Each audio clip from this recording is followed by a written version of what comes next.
Can I request all of you to come forward? That way I don't have to yell as much. Doesn't mean I won't yell, but not as much. As many of you may have heard that there was a bomb blast in Pakistan in Karachi today. For all those and other shaheeds, Rahimallah man qara al-Fatiha.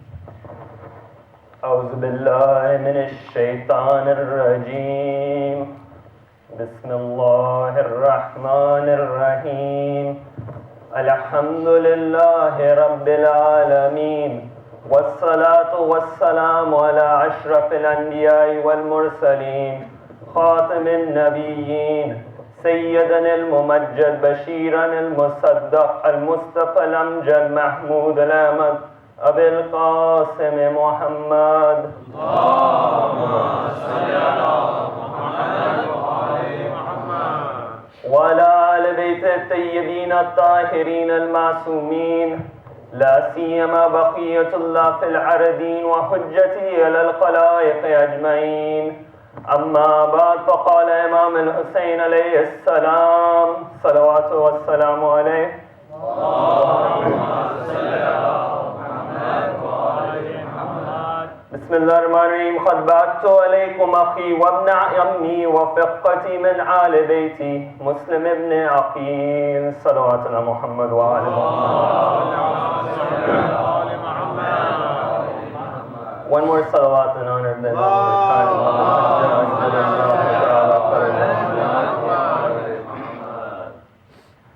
In today's discussion, we'll examine the history of the area of Kufa. Because you find that there are few places which have impacted the history of Islam more than the area of Kufa. And not only does this area of Kufa have a deep Islamic history, it has a contemporary significance for us in today's world. You may ask how so. The reason to that is that if you look in the narrations mention that the area of Kufa will be the area where the Imam of our time lives. You find that the Imam of our time, he'll set up in Masjid al-Sala as his headquarters. So examining the history of this area is important on this contemporary sense. Another reason why examining the history of this area is important is that on these nights of Muharram, all of you know that this area played a key role in the uprising of Imam Hussain and in the tragedy of Karbala. Because after all, Imam was on his way towards this area of Kufa. So this becomes the second reason why examining this area's history is important.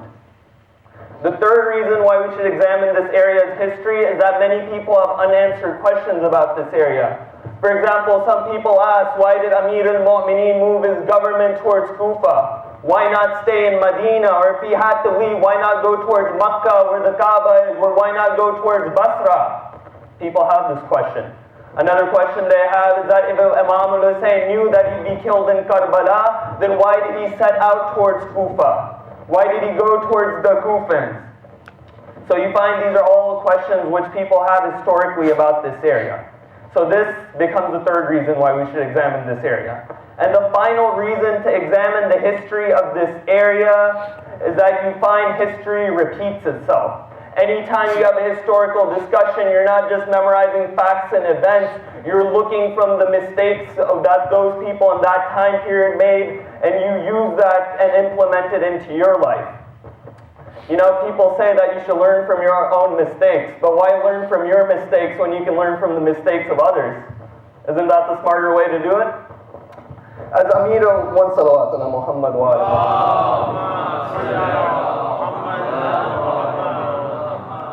And this is the advice which Imam Ali gave to his son, Imam al-Hassan, when he advised him and he said, "Oh my dear son, Hassan, though I didn't live with the people in the past, I studied their lives so much.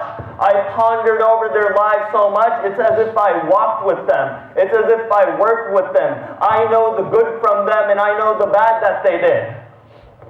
And this idea of studying history to take from good from it and ignoring the bad is something which the enemies of the Ahlul Bayt do for their own gains. For example, it wasn't too long ago when Saddam Hussein was ruling over Iraq. What Saddam Hussein did was he put Shaheed Baqir al-Sadr and his sister Bint al-Huda in jail. Now, when Saddam put Shaheed Baqir al-Sadr and Bint al-Huda in jail, one of Saddam's advisors came to him. They said to Saddam, "Oh Saddam, okay, you're going to kill Shaheed Baqir al-Sadr," because Saddam's plan was to eventually execute both of them. "You're going to kill Shaheed Baqir al-Sadr, but at least let his sister go, because after all, she's a woman." Because we see it as an act of being a coward to kill a woman. And you know what response Saddam gave? He says, you're telling me to kill the brother and let the sister go? Do you want me to make the same mistake that Yazid did? This is the response what Saddam gave. So you find that the enemies of Ahlul Bayt use this tactic, so we have to use this tactic as well to apply to them. And this discussion about the history of the area of Kufa will take place in 4 stages. Number 1, was the area of Kufa relevant before the city of Kufa was built? And why was the city of Kufa built? Number 2, why did Amir al-Mu'mineen move his government to Kufa?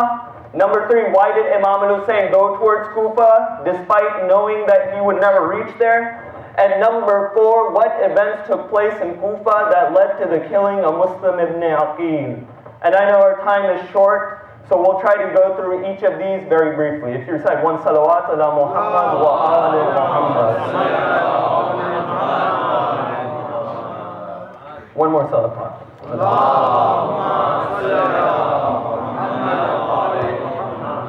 So number 1.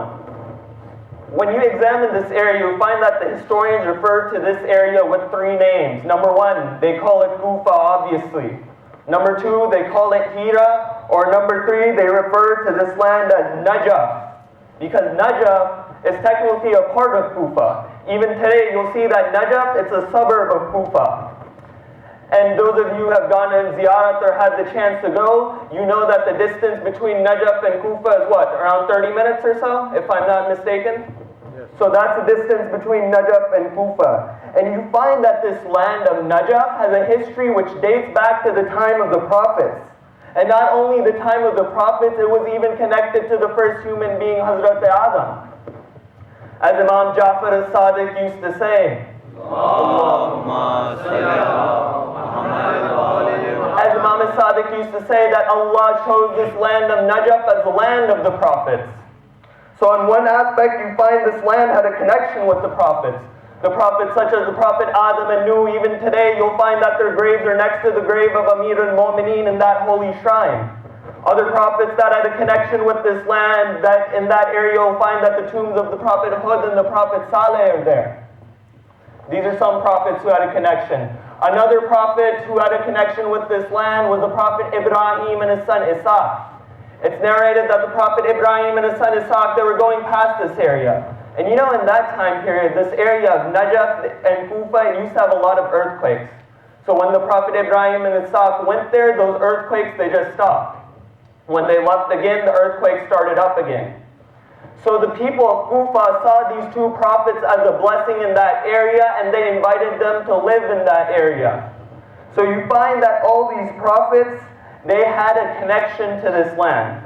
Now that we understand that this area of Kufa has a deep history, the question comes up, why was the city of Kufa built?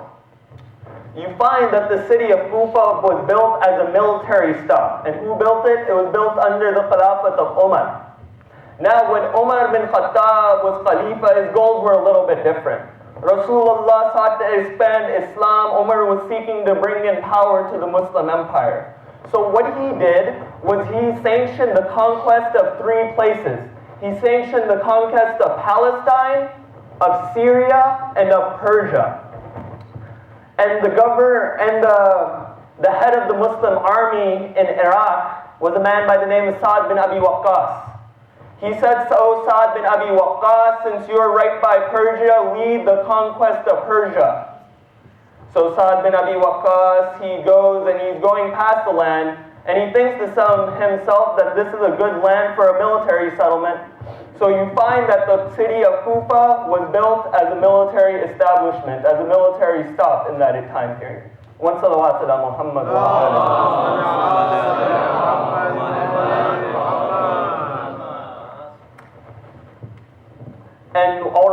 the deep history, you find that Amir al-Mu'mineen added to the history of this land by moving his government towards Kufa. Now the question which I mentioned earlier that many people don't understand is, why did Imam Ali choose Kufa? Why not go towards Makkah or Basra, or why not even stay in Medina? Why couldn't he just do that? Because after all, Medina was the city of Rasulullah. Medina was the city which the Ahlul Bayt loved. And there were a few reasons why Imam Ali moved his government to Kufa. Number one, the first reason why he moved this government was that the Kufans were the ones who helped Imam Ali in the Battle of Jamal. Because on the Battle of Jamal, you know, on one side was Amir al-Mu'mineen, and on the other side there was Talha Zubair and the wife of the Prophet Aisha. And in that time period, Imam needed support. And to get support, there were 4 places he could go. Because at that time period, there were 4 main urban centers. There were 4 main cities which were the heart of the Muslim world. And we'll look at why Imam picked Kufa instead of over the other cities. Now, the first of those other cities which the Imam chose not to go to was Makkah. Now, the reason he didn't go towards Makkah was there were many who didn't support Amir al-Mu'mineen in Makkah. Because as you know, when Talha and Zubair went for the Battle of Jamal, where did they go towards first? They said, we're going to Umrah. So they went to Makkah and gathered support. So many of the supporters of Talha and Zubair were in that land of Makkah. And as the narration states, they came to Imam Ali and said to him, we need to see you. We have a private matter to talk to you about. At that moment, there was a candle in front of Amir al-Mu'mineen, and he puts it out. And he grabs another candle. Talha asked him, why'd you do that? Why'd you grab another candle? What was wrong with this one? Imam said, you had to talk to me about a private matter. This candle was bought from the money of the Muslims. If it's a private matter, I have to get a candle which was bought with my money. This is the social justice of Amir al-Mu'mineen. That many claim to be men like Yazid and Muawiyah called themselves Amir al-Mu'mineen, but there was only one like him. Because as the Imam used to say, how can I be Amir al-Mu'mineen if I don't know what the Mu'mineen are going through? Muhammad wa ali Muhammad salawat. Allahumma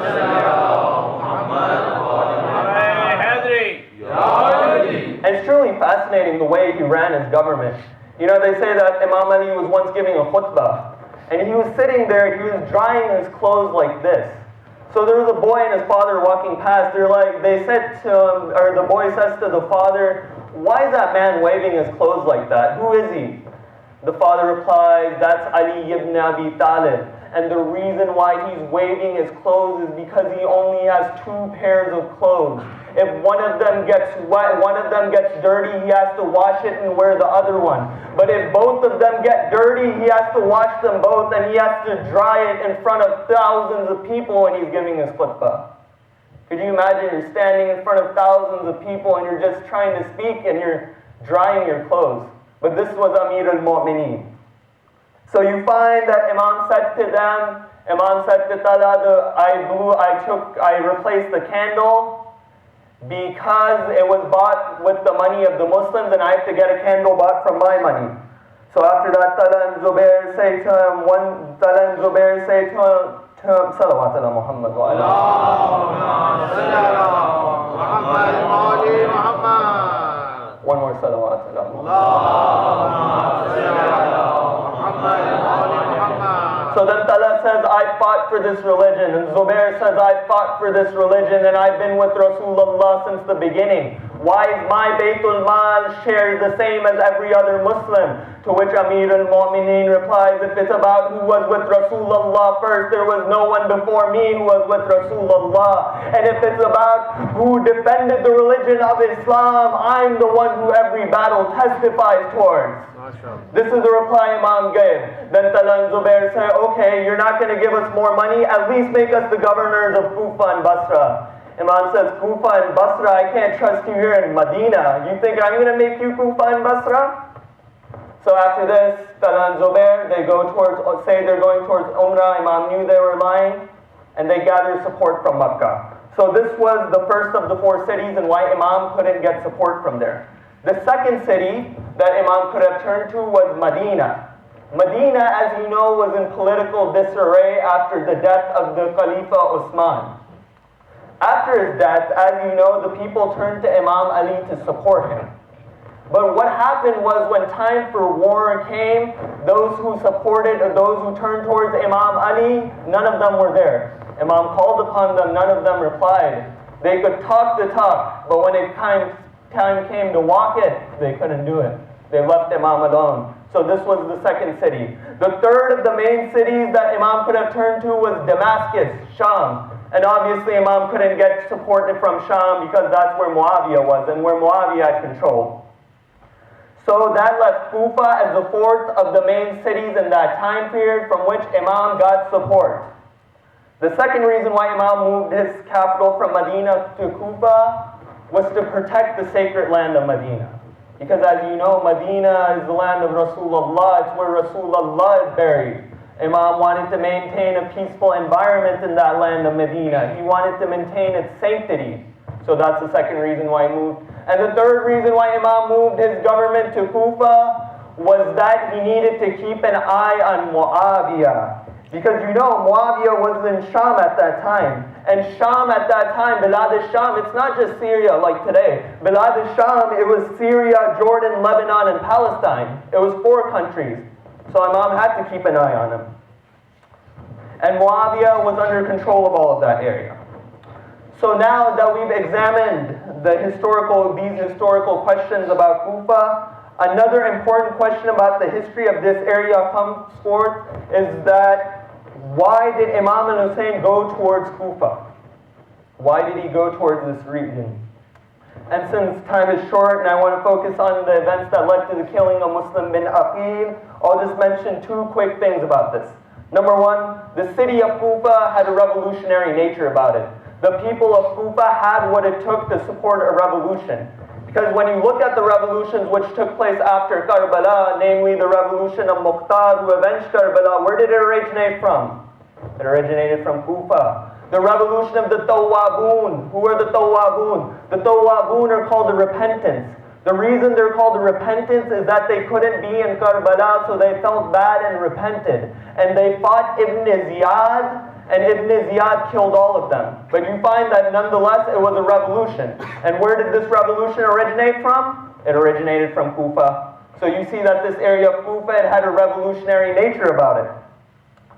The second reason why Imam went to Kufa was because of the letters that begged him to come to Kufa. And he thought it was his duty as the Imam to go there and protect the sunnah of his grandfather. Because when the people were calling him, an Imam is the one who replies to those calls. You know how many letters Imam al-Hussain received? Do you know how many? He received 12,000 letters from Kufa. Imagine, 12,000 letters from Kufa. And it's not just 1 letter per person. There were letters which had 2 signatures. There was a letter that had 3. So it was well over 12,000 people who were there in Kufa to support Imam al-Hussain. Each of them telling him, hurry, come quick, we're waiting for you, we'll support you. We're your ansar, we're your helpers. And this is a lesson for us that when we call upon our Imam, when you call him, know what you're getting yourself into. That if he comes, don't turn your back against him. Because the first person who will turn against our Imam is, it's not someone from the outside, it will be his very own Shia, who they'll question his imamat. It's happened before and it will happen again. So what did Imam al-Hussain do at this point when he received all these letters? He didn't immediately reply. And there was wisdom behind this action of waiting and delaying a little bit. Because if Imam al-Hussain, he immediately replies, the people would say, look, Hussain ibn Ali is coming out for power. He's not coming out to uphold the word of God. He's just coming out for power. We called him, he immediately came. So Imam waits and he sends them back 1 letter. 12,000 letters come the way of Imam al-Hussain and he replies with a single letter. And in this letter, Imam al-Hussain defines the role of an Imam. He makes it clear what his objectives are, and then he finally mentions the words which I took at the beginning of this lecture. قَدْ بَعَثُ عَلَيْكُمْ أَخِي وَابْنَ عَمِّي وَفِقَّتِي مِنْ أَهْلِ بَيْتِ Muslim ibn Aqil. He says, I'm sending you أَخِي وَابْنَ عَمِّي. I'm sending you my brother. No, I'm sending you my cousin. This is how close Muslim ibn Aqil was to Imam al-Hussain. And then he says the words, I'm sending you fiqati min al bayti. You know what fiqati means? Fiqati means that I trust Muslim with everything. I trust him with my children. I trust him with my property. I trust Muslim. It's as if he's my own. That's how much I trust Muslim. That's what fiqati means. And this is the position of Muslim. So you find that Muslim ibn Aqil, he leaves on the 15th of Ramzan to go towards Medina. There in Medina, Muslim, he visits the grave of Rasulullah. He bids farewell to his family. And then what does Muslim do? Muslim, he hires 2 road guides from the tribe of Qais. He hires these 2 road guides to show him the way towards Kufa. So, as Muslim ibn Aqil was leaving, what happened was they got lost. When they got lost, they're in the desert, in the heat of the desert, and the road guides died. But before the road guides died, they told Muslim the way towards Kufa. So Muslim, he's walking through the desert alone until he reaches this fertile passageway, an oasis. And it was called Batn al-Qab. When Muslim gets to Batn al-Qab, his road guides are dead, he's thirsty, he doesn't know where to turn to. So he sends Imam Hussain a letter. In this letter, he tells Imam Hussain, I'm staying at a small passageway. What should I do, Imam? Imam Hussain looks at this letter and he replies to Muslim bin Aqil by saying that go to Kufa immediately. Don't delay at all. Get towards Kufa. One salawat ala Muhammad wa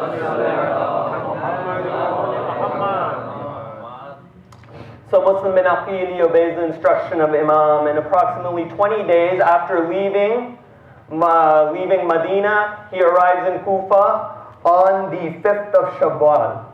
When Muslim bin Aqil enters Kufa, you know whose house Muslim bin Aqil stays at? He stays at the house of Mukhtar al-Taqifi, the man who avenged Karbala. Because sometimes people ask, what was Mukhtar? Okay, we know Mukhtar avenged Karbala, but what was he doing before that? Where was Mukhtar in the picture? The reason why Mukhtar wasn't there in Karbala was because he was put in jail by Ibn Ziyad. He wanted to be there, but they put him in jail. And before he was put in jail, he was helping the cause of Imam Hussain in any way he could, just like housing Muslim bin Aqil was one of those ways. So, anyways, Muslims stayed at the house of Mukhtar. But why the house of Mukhtar?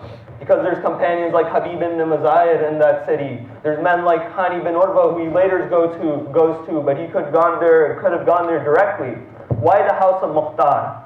The reason he stayed at the house of Mukhtar was that he felt safe at the house of Mukhtar. And that was for 2 reasons. Number one, Mukhtar was someone who grew up with the Ahlul Bayt. Mukhtar was someone who all of them could trust. Mukhtar was someone who upheld the character of the Ahlul Bayt. This was the first reason. But the second reason makes for an interesting turn. The other reason why he stayed at the house of Mukhtar was that Mukhtar was the son-in-law of the governor of Kufa at that time. Who was the governor of Kufa before Ibn Ziyad? It was Nu'man bin Bashir. Now Mukhtar, he was the son-in-law of Nu'man bin Bashir. He married his daughters. So Muslim bin Aqil felt safe staying at his house for this reason, because he was on good terms with his father-in-law. As ridiculous as that might sound to many people. But Muslim, he gets to Kufa, he stays there. When he gets there, the historians say that there were 18,000 people there to pledge allegiance to Muslim. And some numbers go as high as 25 and 40,000, but 18,000 is the most common number. So 18,000 people are there to meet Muslim. They say to him, we're pledging allegiance to you and to Imam al-Hussain. So at that point, Muslim decides to write back to Imam al-Hussain saying that you have supporters in Kufa. There's people waiting for you. Come quick. Come. One salawat ala Muhammad wa So 18,000 supporters in Kufa. But at the same time this was going on, there were also supporters of Bani Umayyah in Kufa. There were men like Umar bin Saad and Shimr bin Dil-Joshan. Where were they from? They're from Kufa. They were in Kufa. Because as you know, Kufa was one of the most diverse areas in terms of beliefs and in terms of demographics. Because when you look at it, there were Persians in Kufa, there were Iraqis in Kufa, there were those from Yemen, there were Arabs from the Arabian Peninsula, from Hijaz, there was Christians, there was Jews, there was Muslims, there was those who spoke Arabic, there were those who spoke other languages. And amongst the diversity, there were those who supported Imam al-Hussain, and there were many who supported Bani Umayyah in that city. It was really a metropolitan city with different kinds of with a lot of diversity. You could compare it to the New York City of today's time. That's what Kufa was to the Muslim world at that time period. So he goes towards Kufa. So you find that men like Shimr and Umar bin Saad, they were in Kufa and they saw that Muslim was gaining support. That Muslim bin Aqil, he's a force in Kufa. He's got support. There's people pledging allegiance to him. So what they do, Umar bin Saad and Shimr bin Dil-Joshan, they write to Yazid. They tell Yazid, oh Yazid, if you want to maintain your power in Kufa, what you have to do is you have to replace al-Nu'man. Because they saw Nu'man was politically weak. He couldn't do anything. They said, if you want to keep Kufa, replace Nu'man, otherwise kiss Kufa goodbye. Say you're done with Kufa. So what does Yazid do when he gets this letter? Yazid, when he gets this letter, he turns to his advisor, Sarjun. Who is Sarjun? Sarjun was the Christian advisor which Muawiyah kept with him. These are Muslim Khalifas keeping Christian advisors with them. So Sarjun was a Christian advisor, and Yazid decided to keep him. When Yazid asked Sarjun, what should I do in this situation? Sarjun tells Yazid that move Ibn Ziyad to Kufa because Ibn Ziyad is the only person ruthless enough to squash the uprising of Muslim and Imam al-Hussain. Because where was Ibn Ziyad at that time? Ibn Ziyad was the governor of Basra at that time. So due to the advice of Sarjun, Yazid moved Ibn Ziyad to Kufa, but he didn't want to. Why? Because he hated Ibn Ziyad. Yazid couldn't stand Ibn Ziyad. And the reason why he hated Ibn Ziyad was that they were both young, they were both rich, they were both arrogant. And furthermore, Muawiyah really supported Ibn Ziyad. Muawiyah loved Ibn Ziyad. And this created a jealousy in Yazid. So Yazid, at first he was hesitant about moving Ibn Ziyad to Kufa, but eventually he listens to the advisor and moves Ibn Ziyad to Kufa. Now, Yazid writes a letter to Ibn Ziyad. When Ibn Ziyad receives this letter, you know what he does? He leaves immediately as soon as he gets the letter in the middle of the night. I don't know, some of you may have moved from one city to another. It's not easy to leave immediately. You have to say goodbye to your family and friends in that area. You have to see what will happen to your property. You have to make sure you have arrangements on where to go, where to stay in the other place. Ibn Ziyad, none of this. He just leaves in the middle of the night. And it says that he didn't just leave, he raced his horse through the desert in the middle of the night. And the Maqtal tells us that he didn't even wait for his own soldiers to slow down for a break. He didn't wait for any of his soldiers. And to the extent that some of his close friends said, hey look, we need a few minutes, we're thirsty, we're going through the desert, we're going this fast, Ibn Ziyad just ignores him. He says, no, I have to reach Kufa. Because in the mind of Ibn Ziyad, he's thinking that Imam al-Husayn's on his way to Kufa. If Imam al-Hussayn beats him out to Kufa, Ibn Ziyad's missing shot. It's dead. It's over. So he has to race towards Kufa. And you know, as he's going, his own soldiers start falling off their horses from exhaustion. And it's said that Ibn Ziyad, when he leaves Basra for Kufa, he had 500 soldiers with him when he leaves. And by the time he enters Kufa, he was alone. Imagine, 499 of your own soldiers died along the way. Now Ibn Ziyad, he reaches the gates of Kufa. Ibn Ziyad, he was a clever man, so he did two things because he couldn't enter Kufa. He's Ibn Ziyad, Muslim as support, so he did two things. Number one, he entered Kufa during the time of Salat al-Jum'ah. Why? Because all of the scholars and the educated people of Kufa, they were in Salat al-Jum'ah, leaving the peasants and the sick on the street. That was the first smart thing he did. The second smart thing Ibn Ziyad did was he dressed all in black.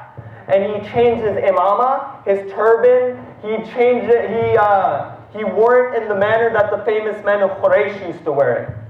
Because the famous men of Quraysh, they used to have their own style when they'd wear their turban. It was a unique style. And then when they go, everyone would recognize them. So Ibn Ziyad changes his turban into that manner. And when he enters the city of Kufa, everyone thinks that it's Imam al-Hussain entering Kufa. People come up to Ibn Ziyad, they say, Assalamu alayka ya Aba Abdullah. Assalamu alayka ya Ibn Rasulallah. And you know what Ibn Ziyad does? he doesn't say a single word. All he does, he just raises his hand. He's walking through the streets, hundreds of people are coming around him, they're saying, Assalamu alayka ya ibn Rasulullah. And this is a note for us, because there's going to be, near the end of time, there's going to be those who fake imamat for personal gains like Ibn Ziyad did. Just the way he pretended to be Imam al-Hussain, there's going to be people who pretend to be the Imam of our time. Many of you people may have seen that YouTube video where that guy on that TV show comes forth and says, I'm Imam al-Mahdi. And the person asks him, do you even know Arabic? And all he can say is, Bismillah ar-Rahman ar-Rahim, Qul huwallahu ahad. And that's where it stops. So you find that there are people who fake it. So what Ibn Ziyad does is he makes it all the way to the castle of Nu'man bin Bashir. Now Nu'man bin Bashir thought he was Abu Abdullah. He says to him, oh Abu Abdullah, I can't give you your power. It's amanat in my hand. The power of Abu Abdullah, the seat of Abu Abdullah is an amanat in Nu'man bin Bashir's hand. MashaAllah. But you find he eventually says, but I won't hurt you, because Nu'man didn't want to hurt Imam al-Hussain. So Ibn Ziyad says to him, oh Nu'man, get out of my palace, because I have orders from Yazid to replace you. So now Ibn Ziyad was officially in power. The man who we curse in Ziyarat al-Ashura by the name of Ibn Marjana.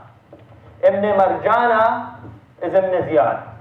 And the first thing that Ibn Marjana did was that he went to Masjid Kufa and he made it clear to the people that he would kill anyone and everyone who supported and helped Muslim bin Aqil. This was his very first course of action.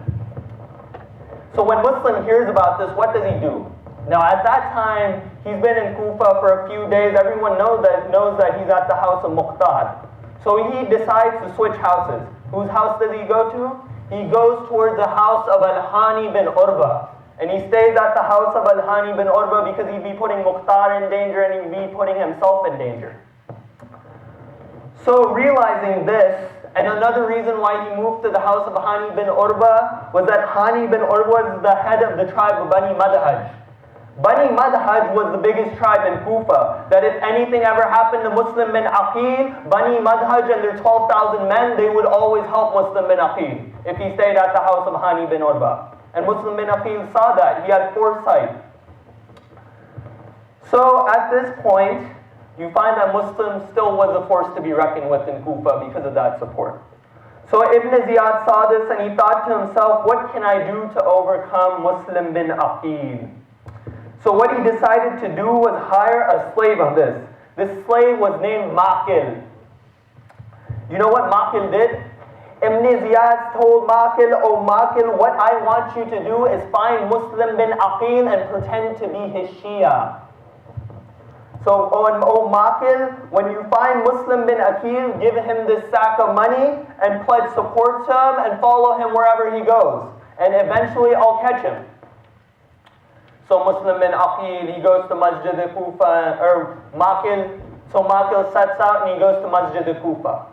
When he goes to Masjid Kufa, who does he find in Masjid Kufa? He finds that famous companion by the name Muslim ibn al-Awsaja. We all know that later Muslim ibn al-Awsaja would join Imam al-Hussain in Karbala. So Aqil finds Muslim ibn al-Awsaja, and Muslim ibn al-Awsaja, out of innocence, he didn't know what was going on. He didn't know what Aqil was up to. So he took him to Muslim bin Aqil. Now Aqil goes to Muslim bin Aqil, he gives him the sack of money and he says to him, oh Muslim, I am one of your Shia. I'm here to sacrifice my life for you. Let me go with you wherever you go. So he would go with Muslim wherever he went, and then eventually he reported back to Ibn Ziyad. Ibn Ziyad said, where is Muslim bin Aqil? He said this to Aqil. Aqil said he's in the house of Hani bin Urwa. So Ibn Ziyad's men captured Hani bin Urwa. And when Hani bin Urwa was taken to the palace of Ibn Ziyad, as soon as Hani saw the eyes of Ibn Ziyad, he knew something was wrong. He knew that things had taken a turn for the worse. So Ibn Ziyad was speaking under his breath and he recited some lines of poetry at that moment about Hani, saying, I desire him to live, but he desires me to die. Meaning what? Meaning that he felt that Hani bin Urwa betrayed him. So Hani, and then Ibn Ziyad says to Hani, what excuse do you now have to fight your friend? Hani says, what are you talking about? I didn't betray you. He replies, you've been housing Muslim bin Aqil. Hani denies it, and he does this in order to protect Muslim in himself. Until eventually Ibn Ziyad says, oh Aqil, come out. When Aqil comes out, Ibn Ziyad says, oh Hani, do you recognize who this man is? And then Hani bin Urwa knew at that point it was done. Ibn Ziyad tells Hani that I've been using this man to spy on you. So where's Muslim? Hani said, even if Muslim was under my foot, I wouldn't remove my foot. In other words, if you think I'm going to tell you where Muslim is, you're out of your mind. I'm not going to tell you where Muslim is. So eventually Ibn Ziyad throws Hani in jail. And this was another of the famous Shia of Kufa who's thrown in jail at that time period, along with Muqtar, who would be thrown in jail. And this would leave Muslim without one of his key supporters. Now the number of the supporters of Muslim bin Aqil, due to the bribes and due to the threats of Ibn Ziyad, had dwindled down to just 4,000 people. And the reason it dwindled down also is a lot of his key supporters were in jail. Men like Maysam al-Tamar and Mukhtar, they were thrown in jail. Others were bribed, and some were even killed.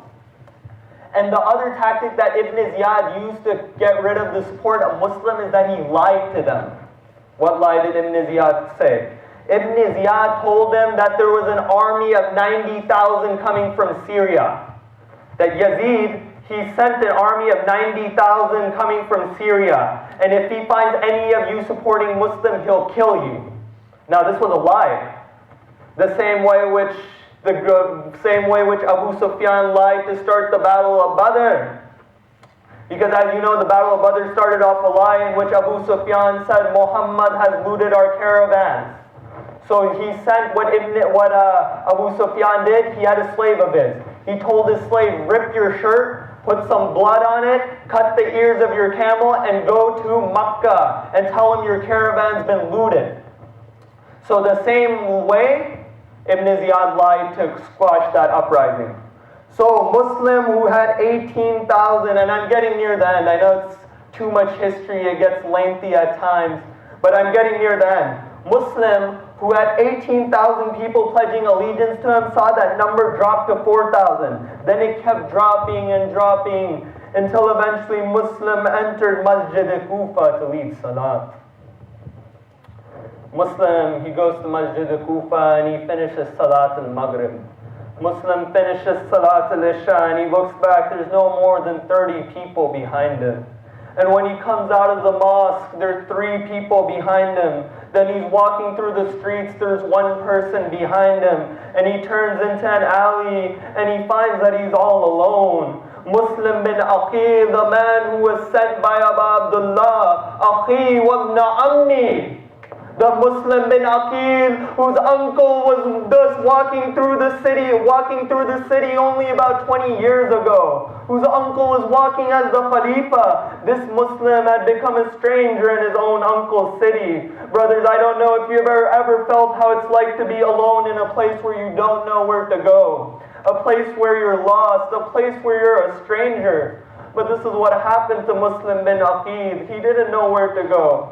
And in the heat of Iraq, he was thirsty and he kept walking until he sat outside of a house. He didn't know whose house it was, but all he knew is that Ibn Ziyad had sent the orders for him to be killed. Until a lady came out by the name of Tawa. She saw a Muslim sitting there. She said to him, why are you sitting outside here alone? He replied by saying that all I ask from you is 1 cup of water. Oh Muslim, you couldn't be with Abu Abdullah in Karbala, but at least you got to feel some of the thirst that he felt. He replied, all I ask for is a cup of water, nothing else. She went back inside, she got some water, and when she came back outside, she saw her daughter crying. When she saw her daughter crying, she asked her, why are you crying? Has this man made you angry? She said, no, mother, I'm crying because he just told me why he was here.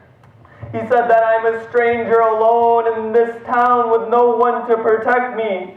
So went out and asked, who are you? He said, I am Muslim ibn Aqil. She said, who are you related to? He said, I am related to Ali ibn Abi Talib. Upon hearing this dua, said, you're related to my Amir. She said, enter my house because people are trying to kill you. I'll let you stay in my house, but I warn you, I have a son who may report you to Ibn Ziyad. Muslim said, it's okay, I'll just stay the night. Muslim spent that night in tasbih and prostrating towards Allah, remembering Him, until her son came home and found Muslim. He said, who's that? She said, it's Muslim bin Aqil. He said, you're keeping Muslim bin Aqil in my house and you didn't tell me. Don't you know that Ibn Ziyad is giving a reward for whoever turns him in?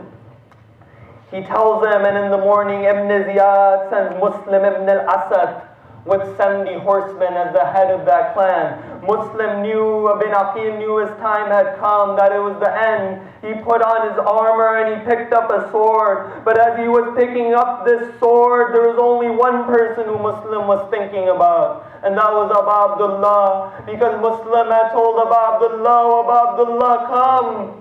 And this is what happened to Muslim.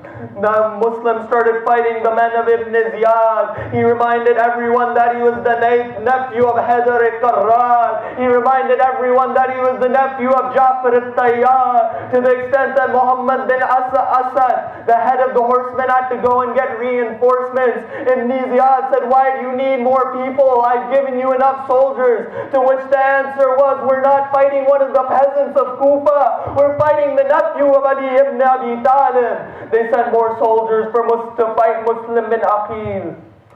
And you know one of the poets says about Abu Abdullah, that when Abu Abdullah on the day of Karbala, on the day of Ashura was alone, it was him against 40,000. You know what that poet says? He says it wasn't one man against 40,000. He says it was 40,000 against one man. And the same way Muslim is fighting hundreds. It's not one man fighting hundreds, it's 100 fighting one man. Until they decided they would start throwing rocks at Muslim from all angles. Until they finally caught up to him and his head was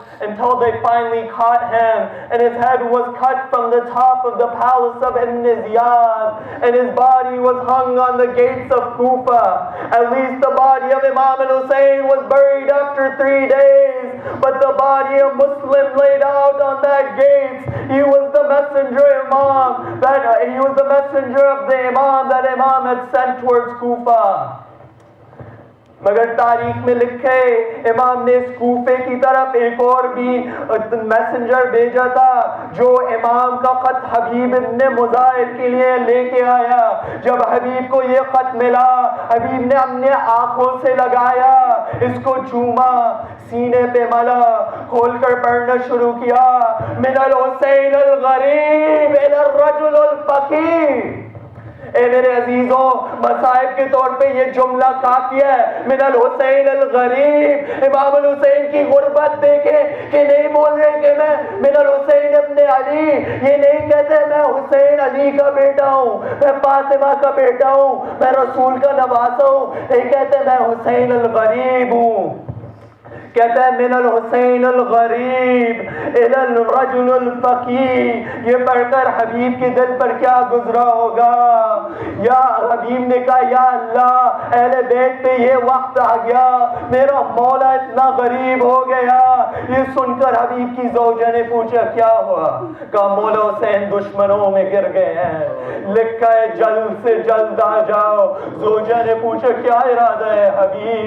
हबीब ने कहा मैं सोचता अभी एक लफ्ज का तो एक मर्तबा हबीब की ज़ौजा कहती है, ये चादर तुम थामो, तुम पहनो, मैं इमाम की नुसरत के लिए जाती हूँ, मैं जाती हूँ नुसरत हुसैन के लिए। हबीब इब्न मुजाहिर रोते रोते कहते हैं सुबहान अल्लाह। का सुबहान अल्लाह क्यों बोलते हैं? का मैं तुम्हारा ईमान का इम्तिहान ले रहा था। حبیب ابن مظاہر تیاریوں کے ساتھ چلے، کربلا کے قریب پہنچنے لگے۔ امام الحسین نے حضرت عباس اور علی اکبر اور قاسم اور اون و محمد سب کو بلایا، کہا میرا بچپن کا دوست حبیب ابن مظاہر، میرا بچپن کا دوست حبیب ابن مظاہر نصرت کے لیے آ رہا ہے۔ جب جناب حبیب قریب آئے، امام ان سے ملے، حسین کے اصحاب میں ایک خوشی کی لہر دوڑ گئی، انہوں نے نعرے تکبیر لگایا۔ جب اس تکبیر کی آواز جناب زینب تک پہنچی تو انہوں نے فضہ کو بھیجا، جاؤ میرا سلام حبیب کو دے دو۔ جیسے حبیب نے جناب زینب کا سلام سنا، اپنا امامہ کو زمین پہ پھینکا اور گریبان کو چاک کیا، منہ پر تماچے مارنے شروع کیے۔ اے اللہ، یہ وقت آ گیا کہ فاطمہ کی بیٹی مجھ جیسے غلام کو سلام کہہ رہی ہے۔ اب روز عاشورہ گیا، صبح سے لے کے شام تک باری باری سارے اصحاب شہید ہو گئے ہیں۔ اب حبیب کی باری آ گئی۔ جب بچپن کا دوست زخمی ہو کر گرا تو آواز دی، السلام علیکہ یا ابا عبداللہ۔ جب امام حسین پہنچے، حبیب کا سر اپنے زانوں پر رکھا، کہا حبیب میرے بچپن کے دوست، اے حبیب خدا حافظ، تم چلو ہم بھی آ رہے ہیں۔ حبیب دنیا سے گزر گئے۔ امام نے حبیب کی میت اٹھائے، وَمِنْهُمْ مَنْ قَضَىٰ نَحْبَهُ وَمِنْهُمْ مَنْ يَنْتَظِرُ وَمَا بَدَّلُوا تَبْدِيلًا کہتے ہوئے اپنی دوست کی میت کو لے کے آئے۔ میں کہوں گا اے دوست کی میت اٹھانے والے اثر عاشور کو کوئی نہ تھا۔ عباس کے لاشے پر رو رہے تھے، علی اکبر کی میت اکیلی اٹھائے، ننھے علی اصغر کا جنازہ کلیجے سے لگائے ہوئے کبھی خیمے کی طرف بڑھتے ہیں، کبھی پیچھے ہٹتے ہیں۔ انا للہ و انا الیہ راجعون، رضا بقضائہ و تسلیما۔ السلام علیکہ یا ابا عبداللہ، السلام علیکہ یا ابن رسول اللہ۔ ماتم حسین۔